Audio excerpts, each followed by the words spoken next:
Olá, pessoal, sejam bem-vindos ao canal Gaiata Psi e à playlist investigativa O Estranho, nossa aventura em busca da verdade. Eu sou o Daniel e hoje eu estou aqui com o professor Jefferson Rogério da Costa Reichel. Desculpa, não tem o da Costa, é Costa Reichel, né? E ele é professor e psicólogo graduado pela Universidade Católica de Pelotas, mestrado em educação pela Universidade Federal do Rio Grande do Sul e doutorado em psicologia social no Instituto de Psicologia da USP. Ele atualmente é professor na Universidade do Extremo Sul Catarinense, nos cursos de psicologia e medicina. É membro do grupo de pesquisa em experiência religiosa e estados alterados de consciência, da PUC, de São Paulo. Coordena o grupo de pesquisa em psicologia anomalística e processos psicossociais e a Liga Acadêmica de Saúde e Espiritualidade. Tem experiência na área de psicologia, com ênfase em saúde e espiritualidade, psicologia anomalística, psicologia transpessoal e psicologia corporal, atuando principalmente nos seguintes temas: experiências anômalas, estados alterados de consciência, diagnóstico diferencial entre experiências anômalas e transtornos mentais e psicologia corporal. O nosso tema de hoje é saúde, espiritualidade e consciência. Então, quero agradecer a presença do professor Jefferson, né, que vai nos falar então do seu percurso, de que maneira ele foi atravessado por essas pautas e como é o campo de investigação e atuação profissional dele. Então, professor, seja bem-vindo. Quero agradecer imensamente a sua presença e a Laís, né, sua aluna, que fez a ponte entre nós. A palavra está com você.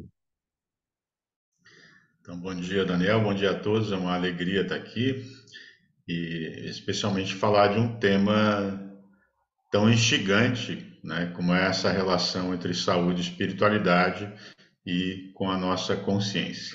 Bom, eu esse mês agora de agosto estou fazendo 30 anos de formado e de prática clínica e 21 anos de docência em ensino superior. E claro que no decorrer da vida, e especialmente depois de uma certa caminhada, a gente começa a olhar para trás e ver processos que a gente passou e também olhar para frente e ver para onde a gente está caminhando, né? Onde a gente quer chegar. Isso é um processo que é meu e acho que de todos, né? A gente conversava um pouco antes também da gente começar a gravar, né? Um processo seu e de todas as pessoas, né? Então, isso tem a ver com o sentido da vida, né? Ou com propósito de vida, com aquelas questões mais existenciais, né? Quem sou eu? Por que que eu estou aqui? De onde eu vim e para onde eu vou, né? A gente pode pensar isso tanto no sentido dessa dimensão mais horizontal, mais mundana, mas também no sentido mais transcendental, né?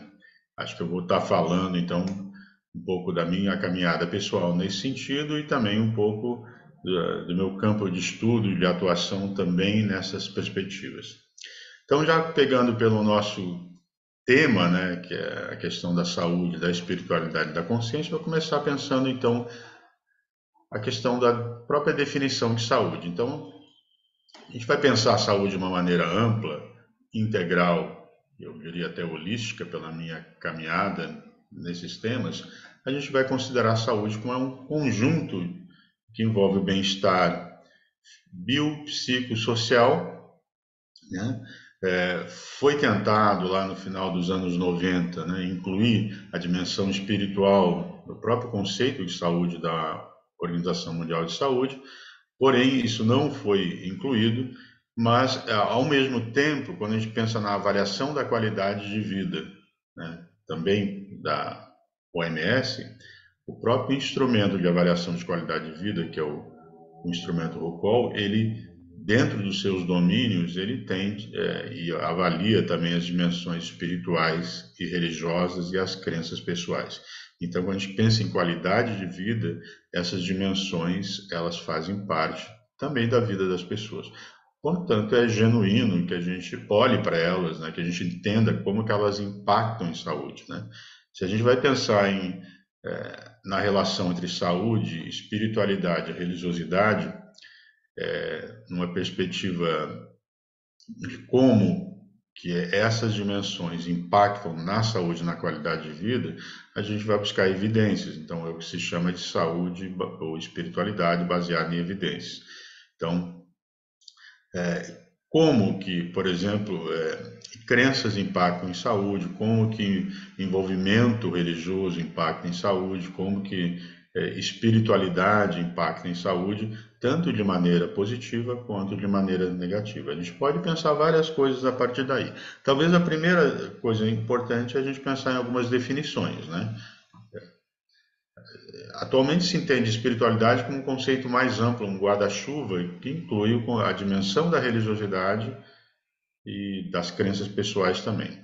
Então, talvez o primeiro conceito importante é a gente pensar o que é religião. Então, a religião é uma instituição ou um sistema organizado de crenças que tem seus símbolos, seus rituais próprios e que elas são instrumentos que as pessoas utilizam para tentar entrar em contato com essa dimensão que dá significado para a vida, talvez, ou com o sagrado, ou com Deus, ou com o transcendente. Então, religião é uma organização. Já a religiosidade, ela fala de quanto que a pessoa é envolvida com a sua religião, ou com as suas práticas e rituais, né? Então, a religiosidade, a gente pode pensar nela, por exemplo, em termos de frequência. Quando eu quero ver o impacto disso na saúde, por exemplo, se eu quero ver se frequência religiosa impacta mais ou menos em saúde, eu posso pensar se a pessoa, por exemplo, vai uma vez por semana, uma vez por mês, uma vez por ano na sua organização religiosa. Então, eu posso avaliar a religiosidade em termos de frequência, eu posso pensar numa religiosidade que é organizacional, quando a pessoa participa de uma organização religiosa, ou eu posso pensar nela de maneira não organizacional. Por exemplo, quando a pessoa faz suas práticas, orações, por exemplo, na sua casa.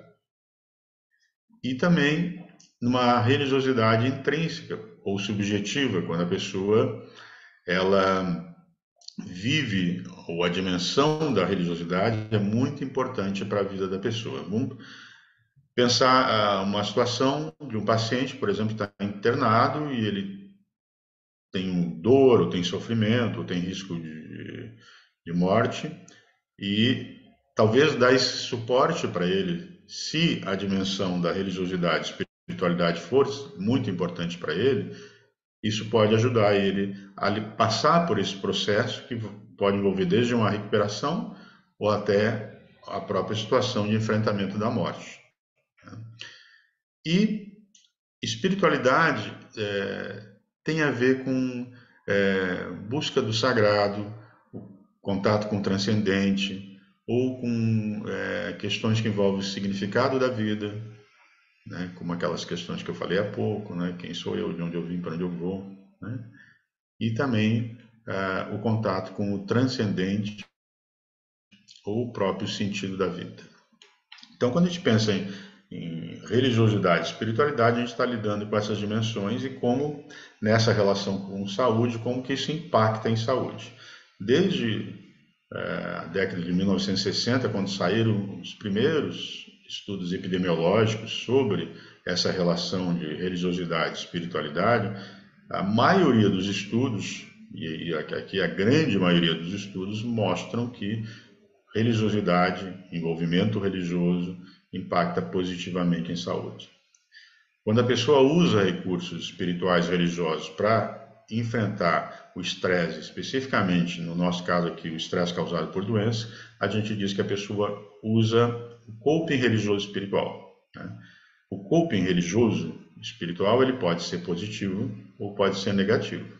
Um exemplo de coping positivo é quando a pessoa sente que ela tem o apoio de Deus, ela tem apoio dos seus guias, mentores espirituais, ou que ela tem o apoio social do seu grupo religioso, e isso faz com que ela tenha mais esperança, mais força, e isso vai impactar em algumas coisas muito interessantes. Por exemplo, pode fortalecer o sistema imunológico, pode fazer com que ela deprima menos, ou se deprimir, se recupere mais rápido, por exemplo. Mas também pessoas com maior envolvimento religioso, elas costumam ter melhor qualidade de vida. Por quê? Porque geralmente a religiosidade e a espiritualidade, elas moldam comportamento. Ou seja, talvez as pessoas bebam menos, elas procurem viver mais em paz, ou seja, se envolvem menos com situações violentas. Então, alguns dados interessantes: as pessoas morrem menos e tendem a ter menos hipertensão, menos doenças cardiovasculares, né? Elas relatam se sentirem mais felizes. Então, tudo isso impacta em saúde, né? Isso interessa, por exemplo, para quem faz planejamento econômico em governo, interessa para planos de saúde e, obviamente, interessa para as pessoas, né? Então, aí tem muita coisa. Já o coping negativo é quando a pessoa, por exemplo, ela pode não aderir a um tratamento por causa da sua crença, né? Talvez a gente possa pensar um pouco isso que aconteceu agora durante a pandemia de Covid, como que religiões ou crenças influenciaram em decisões das pessoas com relação a se vacinar ou não, né? Acho que isso é visível para algumas análises, né? Então, quando a gente pensa religiosidade, espiritualidade baseada em evidência, a gente vai nessa direção, né? Um outro aspecto dessa relação envolve a consciência, né? E aí eu vou chegar num outro ponto envolvendo espiritualidade, que é a questão das experiências espirituais, né? Uma coisa é o meu envolvimento com a minha espiritualidade ou a minha religiosidade, né? Outra coisa é como que isso impacta em mim, as minhas próprias crenças, e como que isso influencia, por exemplo, a minha percepção de realidade ou o tipo de experiências que eu tenho na minha vida. A minha área de doutorado foi especificamente sobre isso.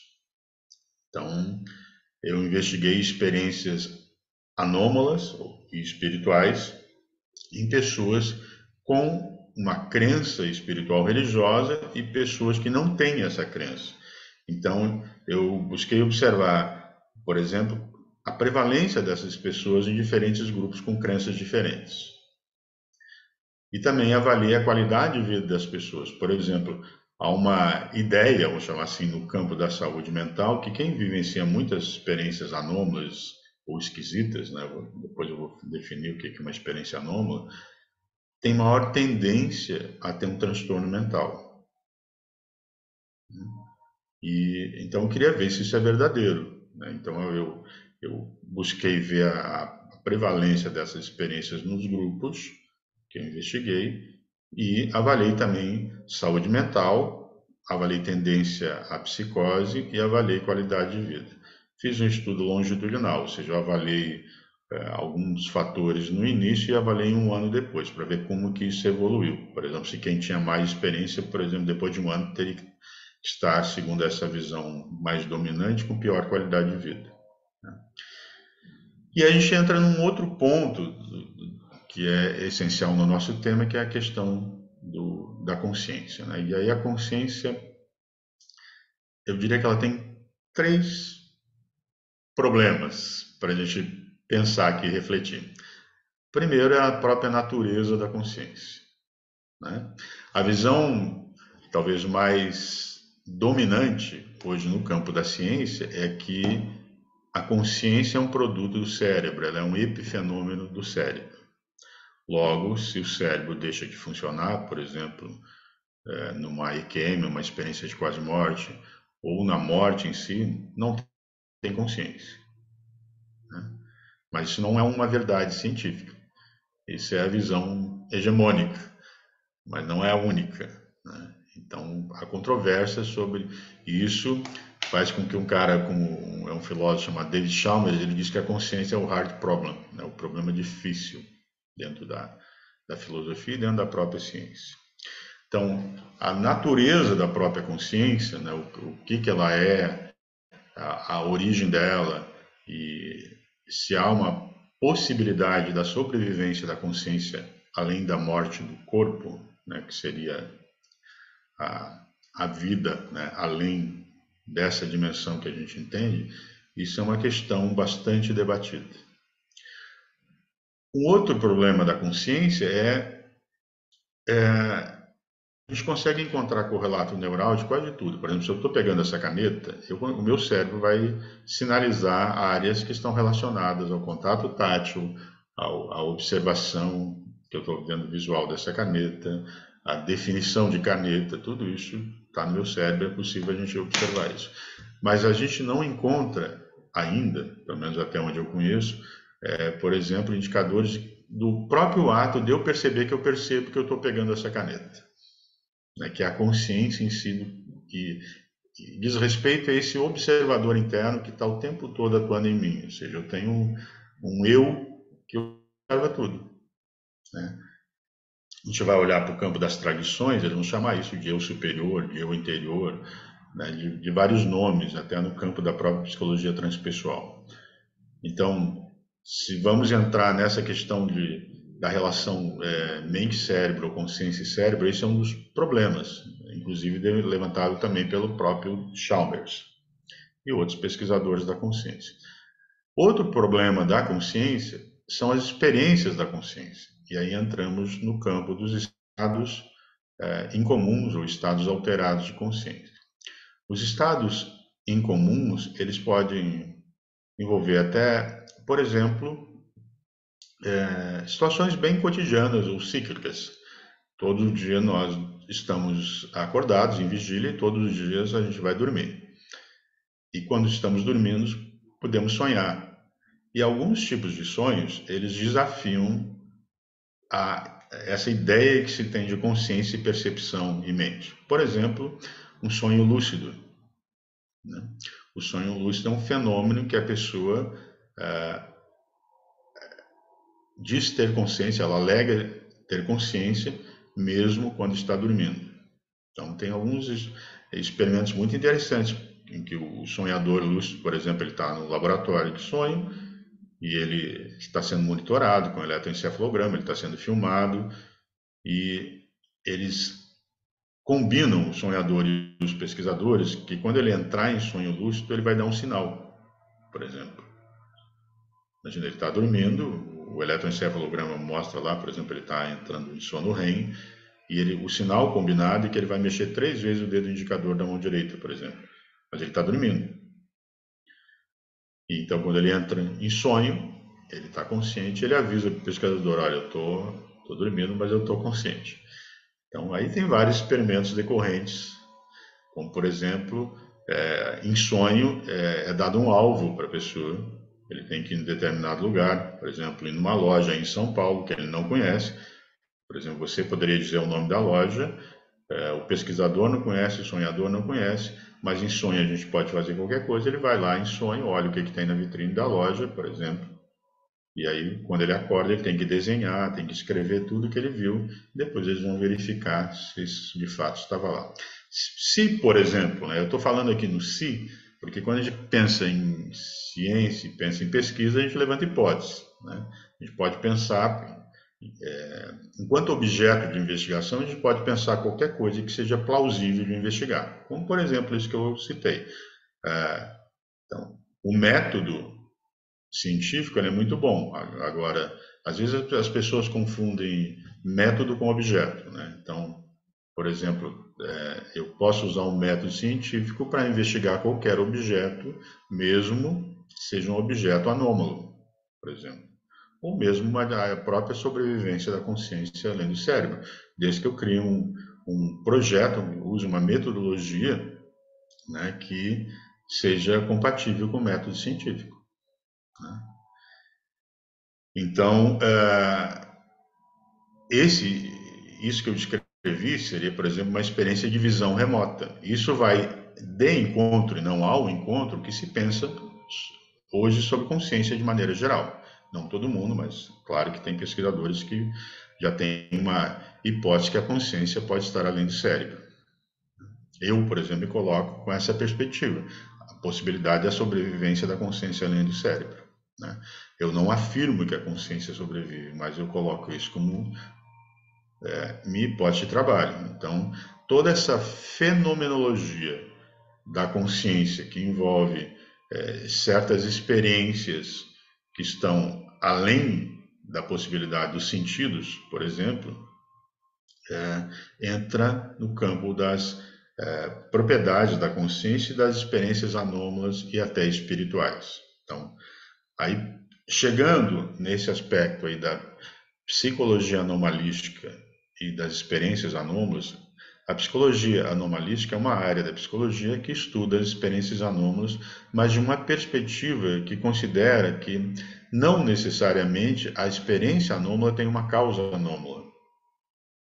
Por exemplo, a sua percepção pode te enganar, né? Então, uma coisa que apareceu muito claramente no meu estudo de doutorado é que a crença é um preditor de experiências anômalas. O contexto cultural também.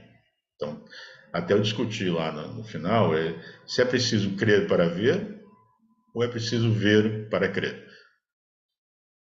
Quanto que a nossa própria percepção molda a nossa realidade e também as atribuições de significados que a gente dá para coisas. Por exemplo, a gente conversava antes, né? Você vê um objeto no céu, né? Um objeto que você não consegue identificar. A definição disso é um objeto voador não identificado. Daí, para você pensar em atribuição de significado e atribuição de causalidade, dizer que isso é um objeto extraterrestre, isso é uma hipótese, mas não é uma verdade. A única coisa que talvez esteja lá seja o objeto, e talvez até não esteja, né? A nossa percepção pode nos enganar, né? De várias formas. E é muito interessante pensar isso, os mecanismos evolutivos que a gente foi criando. Acho que já teve aqui conversando com você o Fábio, né? O Fábio Eduardo da Silva, né? E o Fábio é um cara que gosta muito, ele deve ter falado sobre isso, né? Sobre investigar como que a nossa percepção é influenciada por todo o nosso background, a nossa história. Então eu tendo a enxergar aquilo que eu gosto mais, por exemplo, e aquilo que eu acredito mais. Então, quando a gente investiga esses fenômenos, a gente tem que considerar a crença, porque isso é evidente, né? Por exemplo, eu trabalhei lá no doutorado com 4 grupos. Dois eram religiosos, um de afiliações religiosas não mediúnicas, um grupo de médiuns, pessoas que efetivamente trabalhavam como médiuns em centros espíritas, um grupo de pessoas que foi buscar ajuda em centros espíritas e um grupo de ateus. Os grupos religiosos nitidamente relataram mais experiências anômalas espirituais do que não religiosas. Muito mais. Então, isso mostra claramente que crença é uma variável indiscutivelmente envolvida com percepção. E aí a gente não vou entrar no mérito aqui, mas é muito interessante você olhar para isso.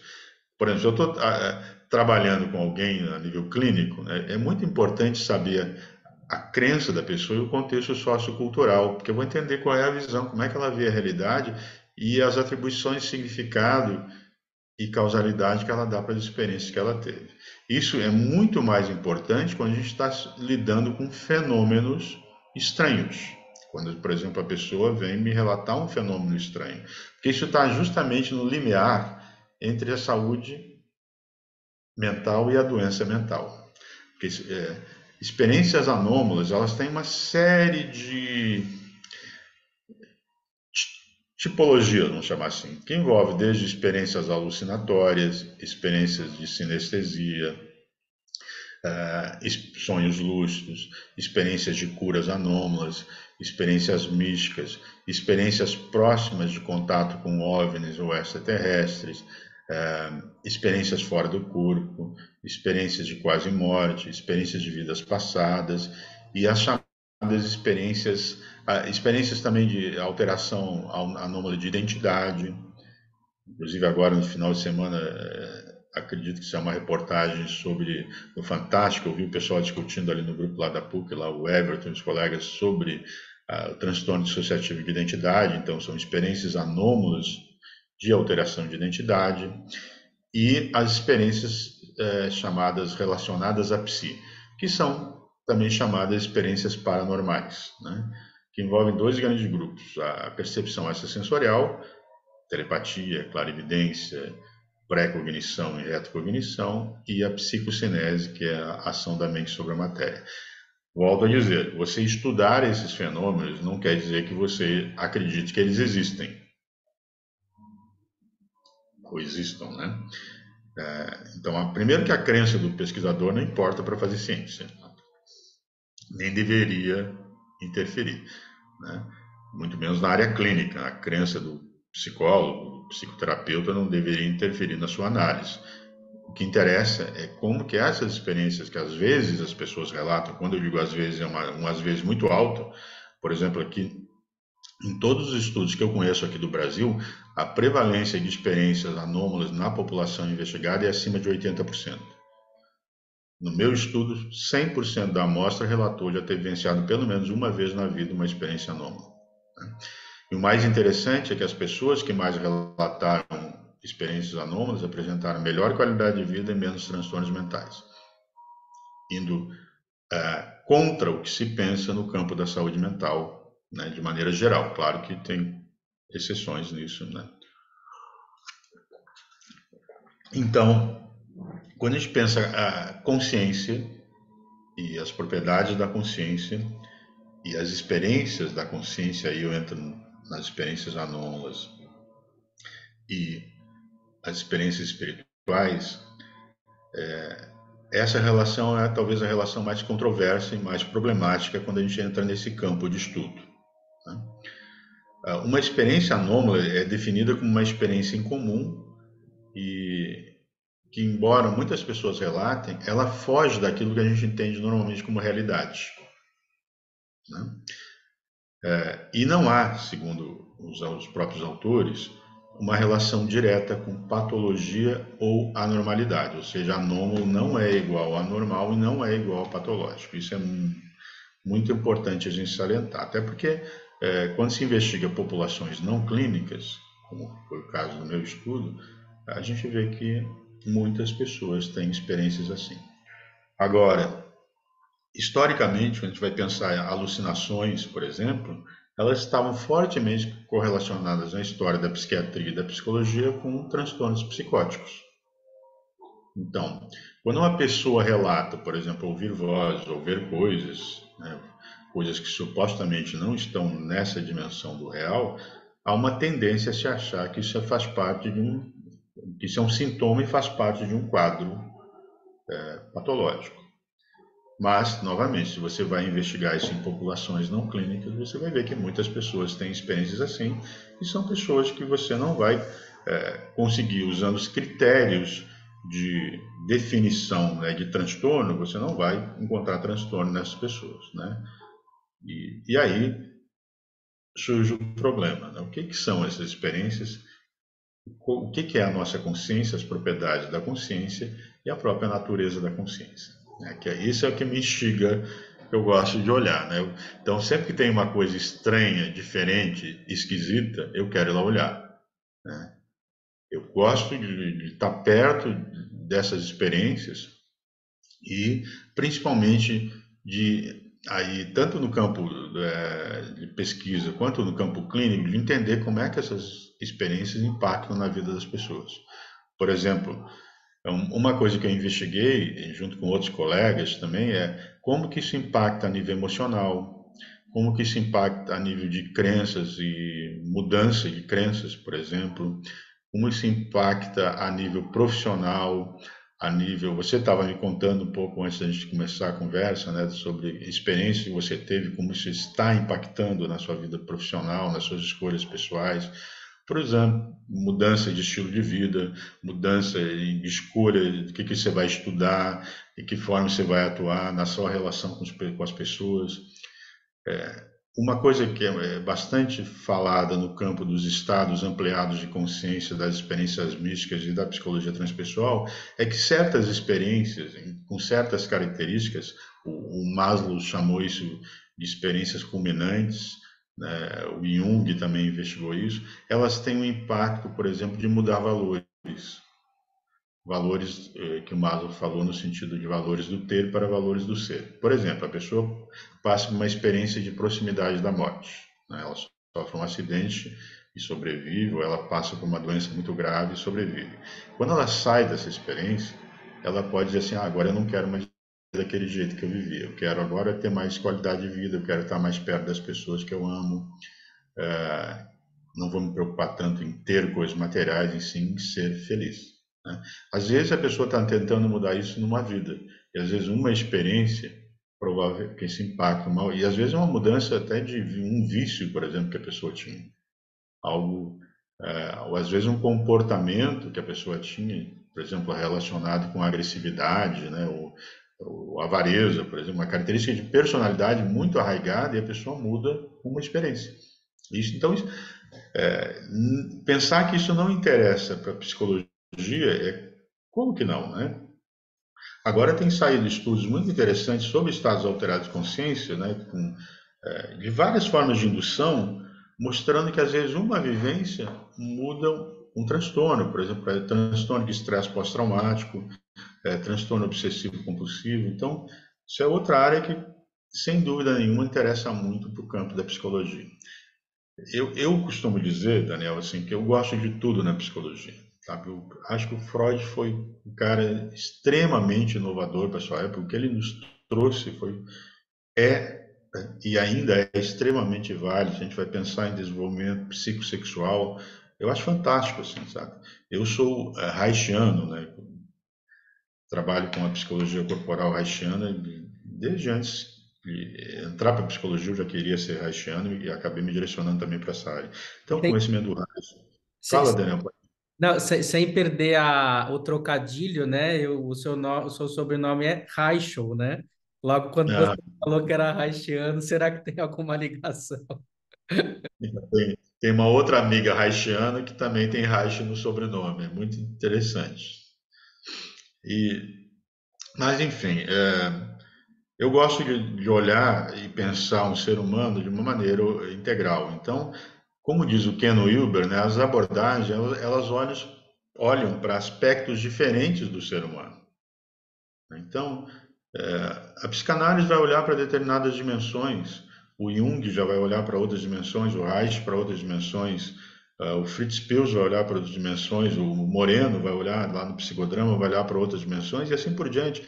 Cada abordagem ela vai ter um olhar específico, né? A psicologia anomalística, então, vai olhar para as experiências anômalas e espirituais. A parapsicologia, né, agora mesmo a associação, a Parapsychological Association, quem foi eleito presidente é o Everton Maraldi, meu amigo, nosso amigo aí da PUC, né, do Programa de Pós-Graduação em Ciência da Religião. Então, a parapsicologia científica vai olhar para os mesmos fenômenos, as experiências paranormais, mas de uma outra perspectiva um pouco diferente da psicologia anomalística, né?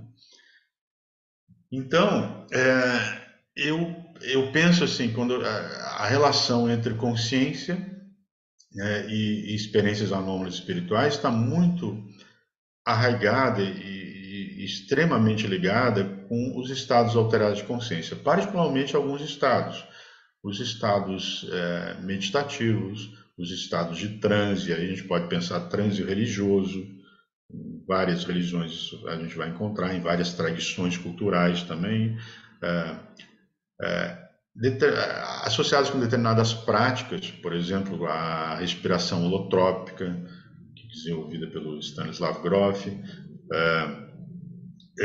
outras práticas mais tradicionais, por exemplo, como isolamento sensorial, quando a pessoa se retira para a montanha, se retira para o mosteiro, um jejum, e também com o uso das chamadas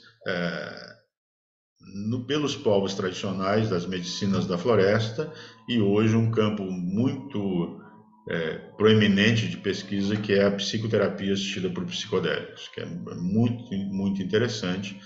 Tem saído estudos bastante importantes sobre isso, que vale a pena olhar, né? Então, os estados alterados de consciência, eles envolvem uma gama de tipos de estados e uma gama de diferentes formas de indução a esses estados. O que acontece é que, fortemente correlacionados com ele, estão as experiências anômalas e espirituais, ou seja, a gente não tem como eu olhar para isso, né, para os estados alterados de consciência, sem considerar a fenomenologia das experiências que ocorrem dentro desses estados, né? E considerar que certas experiências elas vão impactar profundamente na vida das pessoas. Como eu disse, podem provocar mudanças positivas, pode gerar crises, né? O próprio Groff, ele traz na obra dele, junto com a esposa Cristina Groff, o livro Emergência Espiritual, né? Crise e Transformação, né? É o subtítulo. Ele traz outra categorização de experiências espirituais, de emergência espiritual, justamente para diferenciar estados psicóticos como a esquizofrenia, por exemplo, e como que a maneira como a gente aborda essas experiências pode definir o rumo que elas vão tomar. Então, para profissionais de saúde mental, é muito importante você conhecer essa variedade de experiências, a fenomenologia das experiências e dos estados alterados de consciência e, principalmente, ver como que isso, quando a pessoa relata isso, como que isso está impactando na vida das pessoas. Tanto a experiência em si, quanto as atribuições de significado que a pessoa dá para a experiência, as atribuições de causalidade que a pessoa dá para a experiência, como que as crenças dela se relacionam com a experiência e quais são as estratégias de enfrentamento que a pessoa utilizou para lidar com a experiência até ela procurar você. Vou trocar isso em miúdos. Por exemplo, uma criança que alega ter percepções incomuns. Por exemplo, ela alega ver um ser espiritual. Né? Se essa criança nasceu num contexto em que essas experiências são ok, por exemplo, uma família que tem uma crença que tem a ver com isso, ok, isso não vai, dificilmente vai vir parar no consultório psicológico, né? Ou psiquiatra, enfim. Né? Por quê? Porque as pessoas vão dar significados, aquilo vai ser adequado com o sistema sociocultural, e a não ser que a criança, por exemplo, tenha muito medo, isso pode acontecer mesmo, né? E ela vai precisar de suporte, de apoio, isso não vai ser, ela vai ter medo, mas não vai ser tratada como uma anormalidade. Entendeu? Ela vai ter medo, mas aquilo ok. Todo mundo aceita que aquilo existe e a criança tem medo. Né? Eu lembrei de um caso agora que uma pessoa, um casal que a filhinha deles, ela não dormia no escuro porque ela tinha medo de ver espíritos. Mas eles acreditavam nisso. Né? Não estimulavam, mas também não negavam. E ela sofreu durante muitos anos com isso, até aprender a lidar com isso. Né? Outra coisa é a criança ou a pessoa que começa a ter experiências assim, mas o sistema sociocultural de crenças não acolhe isso. Ou porque nega a existência, ou, por exemplo, diz que isso são coisas ruins ou do mal, enfim. Então, a, a pessoa, a criança, pode se sentir esquisita, ela pode ser estigmatizada, tanto na família quanto socialmente. E aí ela vai ter que buscar, mesmo assim, buscar compreender, buscar maneiras de amenizar esse sofrimento. E aí que talvez ela vai buscar ajuda, geralmente em dois contextos, ou no contexto religioso ou no contexto da saúde. Né? E aí que entram os profissionais de saúde e a importância de a gente compreender e saber diferenciar o que é anômalo do que é patológico.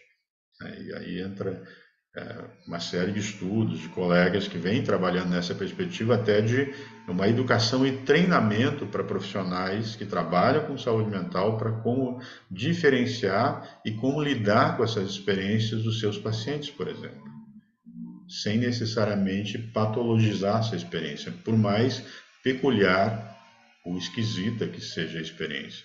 Mas, novamente, o esquisita não é a partir das minhas crenças do profissional, e sim na perspectiva centrada na pessoa. Né? O que eu, como profissional, tenho que avaliar é como é que está o estado mental dessa pessoa, apesar dela ter experiências.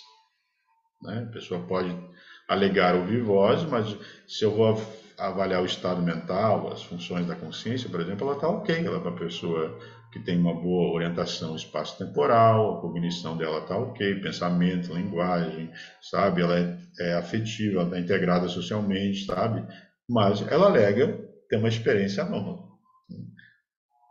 Agora, se eu vou dizer, se por uma questão teórica, por eu achar que essas coisas não existem, eu for patologizar a experiência do outro, isso é um problema, isso é um erro técnico.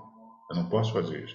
Eu tenho que entender como que essa experiência impacta na vida daquela pessoa e como que eu posso ajudar ela a não sofrer com isso, a partir da perspectiva dela, não da minha. Agora, se eu diagnosticar e perceber que ela nitidamente tem outras comorbidades que levam em direção a um diagnóstico de transtorno mental, eu vou encaminhar como a gente é treinado para fazer, né? Agora, cabe aí um diagnóstico diferencial. Bom, amigo, eu falei bastante, quase meia hora. Agora eu queria que você interagir um pouquinho contigo. Não sei se você quer Legal. comentar alguma coisa, perguntar.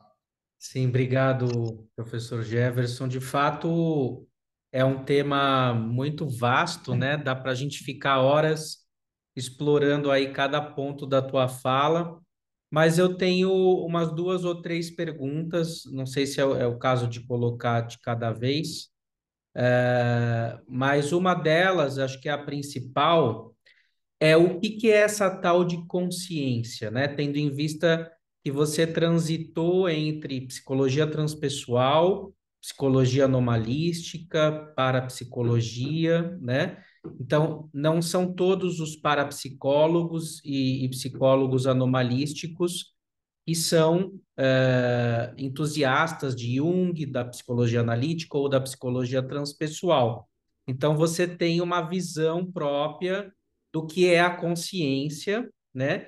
Que eu ainda também estou tentando entender, tendo em vista que, por exemplo, para a psicanálise, consciência é um estado efêmero, né? É completamente diferente do que, por exemplo, falar de consciência do ponto de vista das filosofias budistas ou hinduístas, né? Então, em primeiro ponto, para esclarecer, qual seria a sua noção de consciência e no que ela difere ou não da noção de mente, né, que a gente tem de maneira comum?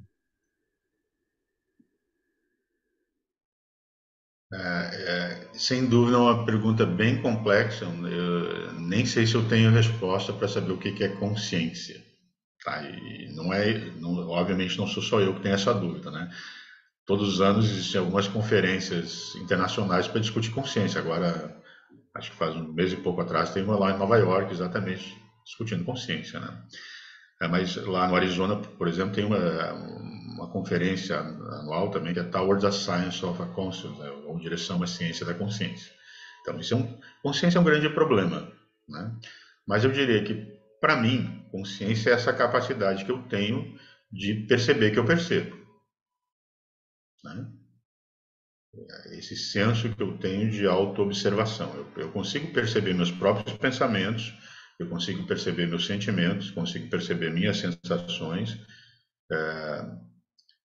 e consigo atribuir significados a essas coisas, né? E, e até significado a um eu, né? Não sei se outros seres têm essa mesma capacidade. O Chalmers, né? Ele tem até uma palestra dele no TED muito interessante, chama Como Explicar Consciência, que é muito boa, né? Que ele traz algumas questões, né? Eu me direciono muito ao que ele traz, né? Assim, primeiro, ele diz lá que ele tem duas ideias malucas sobre consciência, né? A primeira ideia maluca que ele traz sobre consciência é que consciência talvez seja uma propriedade fundamental do universo, assim como a gravidade, ou seja, ela está em todo lugar. A segunda ideia maluca é que consciência talvez seja uma propriedade universal, ou seja, tudo tem consciência, todos os seres têm consciência. Ele chega a dizer até um elétron pode ter um tipo de consciência, né? Se a gente pensar em certos experimentos que envolvem interação mente-matéria, isso é um tipo de experiência anômala, como você tem, né? Envolve a psicocinesia, mas pensando em certos experimentos científicos sobre isso, essa possibilidade não pode ser totalmente descartada, né? Isso é um outro grande debate, não vou entrar no mérito aqui, mas envolve as teorias sobre consciência. A gente pode pensar na teoria do campo da consciência, que ela é proposta por algumas pessoas, entre elas o psicólogo Dean Radin, lá do Instituto de Ciências Noéticas da Califórnia, o Fábio estudou lá, o outro, o Gabriel Guerra, também fez pós-doc dele lá na USP, também fez trabalho com ele lá. Temos a teoria da consciência do Roger Penrose e Stuart Hameroff, né, que falam também que a consciência ela se dá por padrões holográficos, né, no cérebro, e juntando com isso a teoria holoinformacional da consciência do meu amigo Francisco de Biasi, que ele diz que o universo ele armazena informações de maneira holográfica e o nosso cérebro também. Então são modelos novos, né? Novamente, assim, esses modelos novos, por que eu simpatizo mais com eles? Porque eu investigo os fenômenos anômalos, né? Se esses fenômenos, por exemplo, uma pessoa alega ouvir vozes, né? Vamos pegar a alucinação auditiva. Se ela não se enquadra no diagnóstico de transtorno, usando todos os critérios que eu posso avaliar para transtorno, e essa voz que fala com ela, por exemplo, tem um conteúdo, e às vezes a voz revela, por exemplo, situações que ainda não aconteceram, eu sempre penso assim, o que eu vou me questionar? De onde vem essa voz? Isso é da própria mente dela, como você falou? Ou é a consciência dela interagindo, sei lá, com um campo, não, sei lá, não é tão assim, tá, gente? É a possibilidade de existir um campo informacional do universo, como alguns falam, como alguns autores, como Amit Goswami, que foi meu professor, sabe, que acompanhei bastante o trabalho dele, e Tem o Erving Laszlo também, né, com a noção de registro acástico, né? sim, exatamente. Então, assim, a gente tem que ampliar essa possibilidade teórica de possíveis teorias explicativas, né? Porque aí a gente entra nitidamente no campo da discussão de um paradigma, né? De um paradigma materialista ou um paradigma pós-materialista. Novamente, eu me direciono muito mais para um paradigma pós-materialista, né? Lançaram um manifesto, né? Vários pesquisadores de vários países pela mudança de paradigma na ciência para um paradigma pós-materialista, né? Claro que tudo isso sofre crítica, tem debate, enfim, mas é onde eu me posiciono, tá? Com muita clareza, e até falo para os meus alunos assim, me posiciono desse lado porque a visão materialista ela é dominante, então todo mundo tem essa visão. Agora, pouco se fala dessas outras perspectivas e outros modelos. E esses outros modelos, eles acolhem muito melhor os fenômenos anômalos da consciência. Então, por isso que eles me interessam muito. Então, consciência para mim é isso, é essa capacidade de auto-observação, e ela não necessariamente, ela tem correlação com o cérebro, mas para mim, eu considero a possibilidade da existência de uma consciência além do cérebro. Por que eu considero isso? Porque as culturas mostram isso, né? As religiões mostram isso, né? As experiências espirituais das pessoas mostram isso.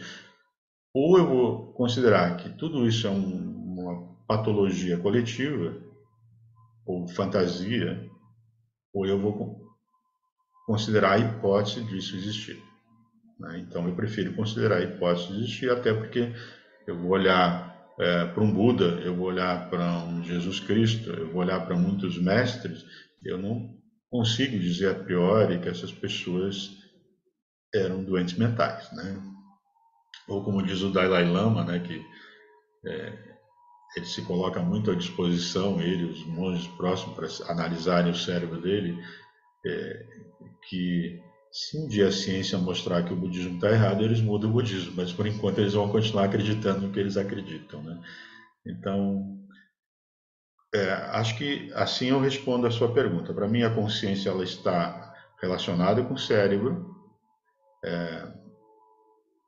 e ela tem a ver com essa percepção que eu tenho de perceber a mim mesmo, e ela tem propriedades que vão além do cérebro. Por exemplo, a consciência pode interagir com outras consciências. Alguns experimentos muito interessantes do próprio Amit Goswami, tem alguns vídeos interessantes assim dele, né, pesquisando essa correlação mental entre as pessoas, a própria pesquisa do Fábio, né, que nós citamos há pouco, experimentos com Gansfeld, né, que envolve também telepatia. Então a consciência tem propriedades que podem ir além do cérebro. Isso é outro debate gigante dentro da ciência, que envolve gente grande, mas existe debate. A gente não pode ignorar que ele existe, achar que tem só uma hegemonia e quem pensa diferente está fazendo pseudociência. Isso não é verdadeiro. Acho que, novamente, assim, você usar um método científico, você pode investigar qualquer objeto, né? Desde que seja plausível a investigação. É claro que a gente não pode estudar as comunidades alternativas de Vênus, porque isso não é plausível de investigação, né? Então, a própria ideia já não, você não consegue fazer. Então, aí você já pensa em algo esquisito, né? Mas é isso, eu acho que eu respondi a sua pergunta, né, amigo? Sim, sim, respondeu, e de fato é uma caminhada epistemológica, paradigmática na ciência que precisa de coragem e bastante apaixonamento, tendo em vista que é uma tentativa de resgate de saberes ancestrais, tendo em vista que até 200, 300 anos atrás, o paradigma predominante era de que a consciência era anterior à matéria, né? A partir da física newtoniana, né, e dos desdobramentos posteriores, houve uma inversão paradigmática de modo a tentar cancelar qualquer tipo de saber espiritual em função do ranço que o ser humano foi tendo com as instituições religiosas, com o poder, né? Então, tudo isso tem uma questão sócio-histórica e eu entendo que a física quântica, essas teorias de física digital, o universo sendo um holograma, teorias informacionais, né? O design inteligente também aponta de maneira empírica, através de estudos de laboratório, a impossibilidade dos organismos biológicos existirem sem um processo guiado, sem um processo inteligente, através de sincronismos bioquímicos muito complexos, né? Então, nós de fato estamos aí eu acredito, né? Eu sinto, espero, sinceramente, numa nova era científica. Eu também sou adepto, ou pelo menos entusiasta, posso voltar atrás, né? Mas eu sim sou um entusiasta dessas perspectivas, mesmo estando dentro da psicanálise, mas também não estou totalmente dentro, estou em diálogo com outros saberes, né? Eu tenho falado aqui no canal. Agora, mais uma pergunta baseado no que você falou, né? Que eu acho que vai na linha disso que a gente está conversando, assim, talvez para fechar por causa do horário, né? Você disse que quem é religioso teria mais tendência em ter experiências anômalas, né? Pelo que eu entendi. Porém, existem relatos na literatura e na internet também, canais sérios, né? Como, afinal, o que somos nós, o Carlos Mendes, que já esteve aqui presente, é especializado em experiências de quase morte.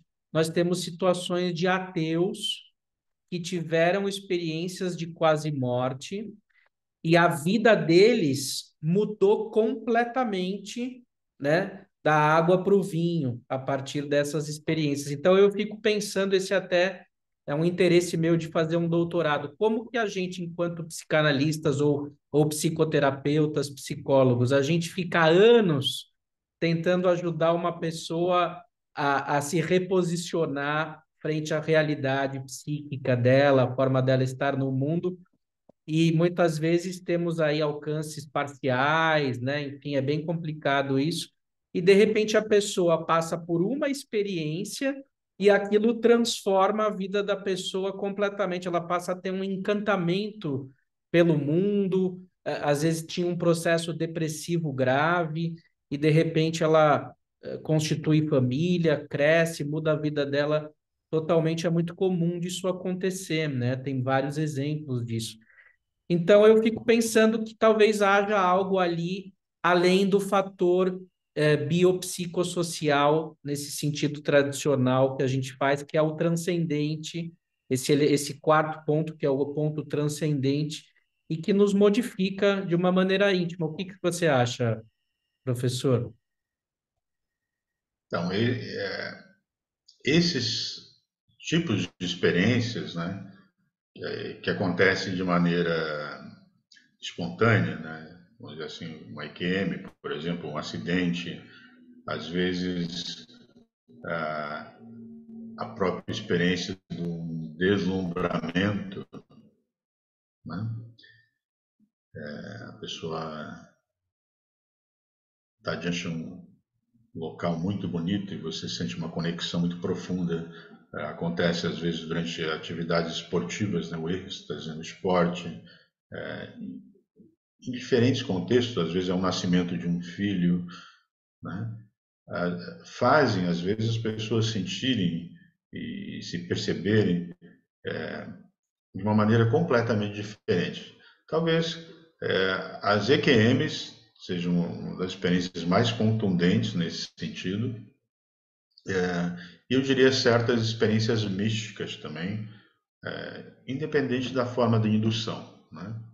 Mas experiências místicas muito profundas fazem as pessoas questionarem. E veja bem, a própria EQM, né? Vamos supor que isso que você narrou, né? A pessoa, ela tem uma percepção, eu vou usar aqui um termo, de uma suposta dimensão transcendente, espiritual, que ela vê o túnel de luz, vê mestres, vê pessoas que já faleceram, às vezes recebe orientações, enfim.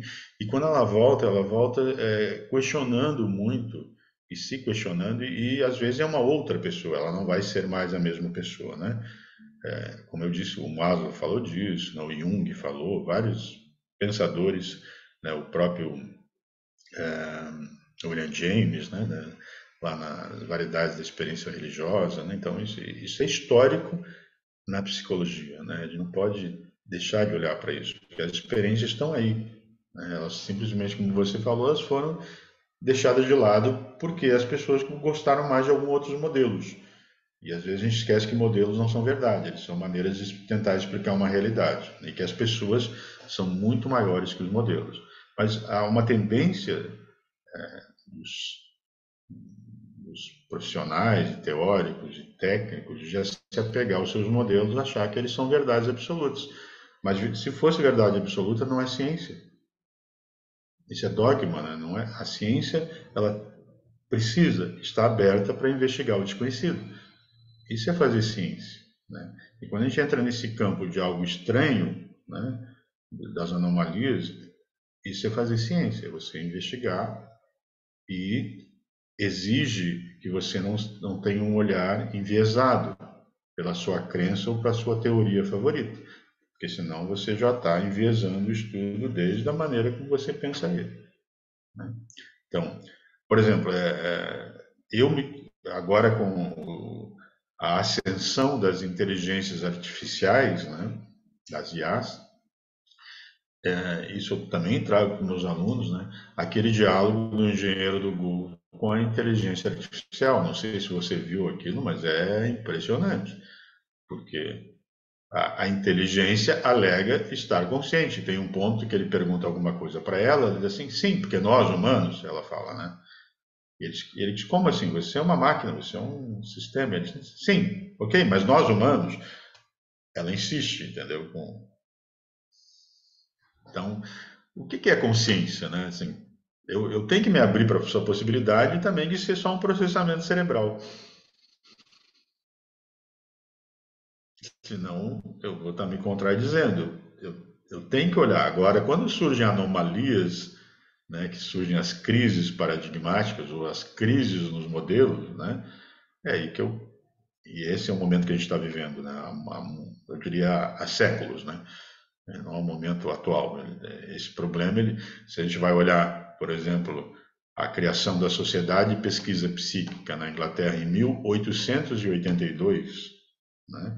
E dessa sociedade fizeram parte o Freud, o Jung, e os estudos sobre experiências espirituais da época, mediunidade, fenômenos estranhos, levaram à formulação de conceitos importantes, como a dissociação, o inconsciente, né? A gente não pode negar que isso vem sendo discutido no campo da psicologia há muito tempo. Agora, também não pode negar que não tem verdade absoluta, né? Quem diz que tem, não está sendo verdadeiro. Tem pessoas que também alegam que isso não faz parte do campo da psicologia. Às vezes eu convido a pessoa a entrar no site da American Psychological Association e ver as divisões lá da APA, né? Divisão 30, por exemplo, sobre o estudo da hipnose, que estuda a consciência. A divisão 36, que é só sobre psicologia da religião e espiritualidade. Porque isso é o nosso campo. Então, experiências, assim como você questionou, elas impactam profundamente na vida das pessoas, muitas vezes para mudanças que vão trazer melhor qualidade de vida, mais saúde, mas a gente não pode esquecer que esse período de transição, por exemplo, a pessoa, você tem uma EQM, né? Aí você volta e diz, ah, agora não quero mais trabalhar tanto, não me interessa tantas coisas materiais, eu quero comprar um sítiozinho, uma casinha lá na beira do mar. Só que essa pessoa pode ter família, ter filhos, ah, ela pode trabalhar, isso vai gerar uma crise. Isso pode gerar sofrimento para ela, pode gerar conflitos interpessoais, conflitos religiosos, e ela pode trazer isso para a psicoterapia, para o contexto, para lidar com isso. Porque são experiências humanas, né? Então, não é uma coisa assim, tão bonitinha, tão linear. Não. Essas experiências impactam muito na vida das pessoas, né? Pode ser muito bem acolhida por todo mundo, mas também pode não ser. Pode gerar divórcios, né? Pode gerar dívidas, pode gerar um monte de coisa. Se a pessoa, de repente, ela resolve, depois de uma experiência assim, querer mudar toda a vida dela de repente. Concorda? Então, como eu disse no início, assim, o meu campo de investigação e meu campo de interesse clínico é trabalhar com pessoas que têm essas experiências, que trazem essas experiências, e elas querem ser ouvidas com empatia, elas querem ser ouvidas sem preconceito, né? Querem ser escutadas com um olhar humano, né? E humano aí no sentido que acolha todo tipo de experiência. E é claro, eu tenho que olhar com toda essa condição, mas usando todo o meu conhecimento técnico, todo o meu treinamento profissional do campo da psicologia, da psicopatologia, também para ver se essa pessoa está numa condição saudável ou não, apesar de ter vivido uma experiência ou não. Porque uma pessoa que tem um transtorno também pode vivenciar uma experiência espiritual, também pode ter uma EQM, né? E o desenvolvimento disso vai depender dessa condição de ego, vai depender da condição da personalidade prévia também, né? Como que a pessoa vai lidar com isso? Por isso que as estratégias de enfrentamento que a pessoa já usou e como que ela está lidando com isso são muito importantes. Então, aí a gente precisa olhar com isso com muito cuidado, assim, né? Porque cada situação é única. Por exemplo, várias pessoas podem ter alucinações agora. O conteúdo da alucinação é sempre específico. Isso é o que nos ensina a psicopatologia. E a psicologia anomalística, a própria psicologia transpessoal vão dizer assim, ok, mas pessoas que não têm transtornos têm essas experiências. Né? E aí é a riqueza da área, assim, da gente poder pensar isso de uma maneira muito ampla. Né? E talvez ajudar uma pessoa que teve uma EQM nessa nova fase da vida dela. Né? Perfeito, professor. Realmente esse é o nosso objetivo aqui do canal Gaiata Psi, da playlist Investigativo Estranho, né? Que é uma busca ético-política pelo respeito e inserção dessas narrativas e dessas pessoas no laço social ampliado.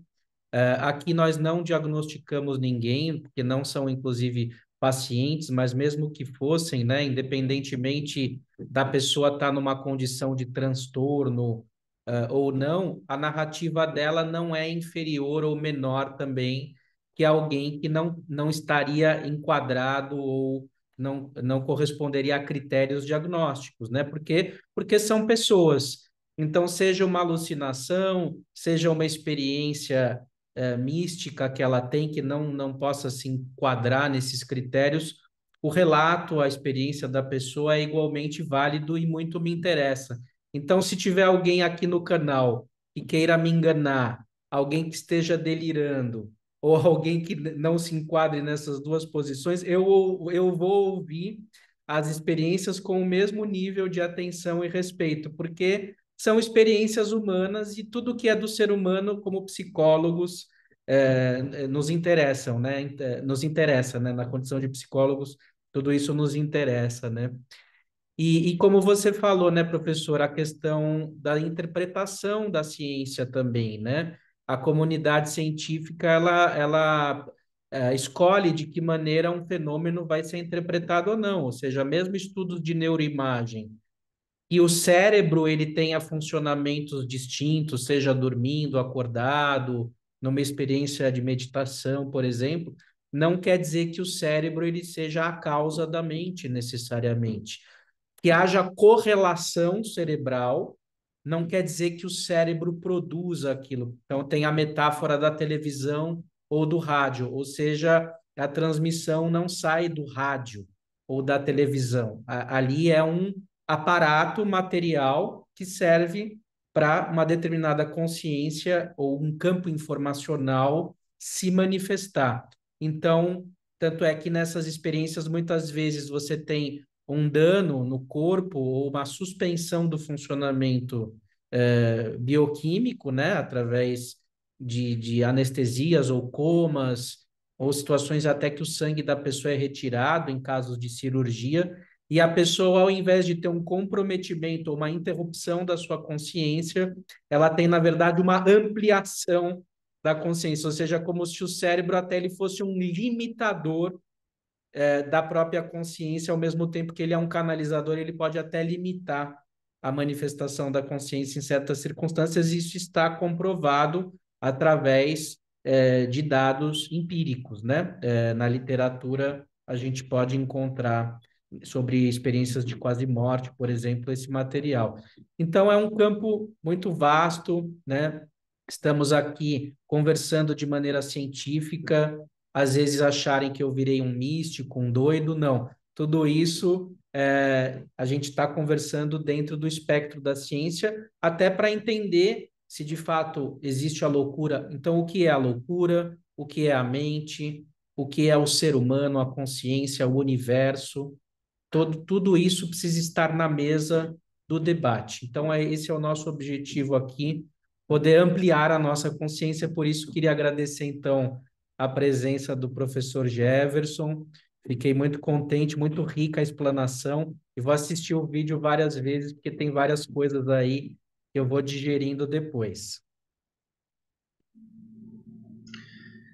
Bom, Daniel, sem dúvida é um tema amplo, que, claro que uma conversa que de uma hora a gente não tem nem de longe a ideia de esgotar, e sim de provocar o debate, mas um debate crítico, mas respeitoso, considerando todas as possibilidades, né, todos os modelos e, acima de tudo, respeitar o ser humano, né, que vive essas experiências e precisa, muitas vezes, da nossa ajuda enquanto profissionais que lidam com saúde mental, né?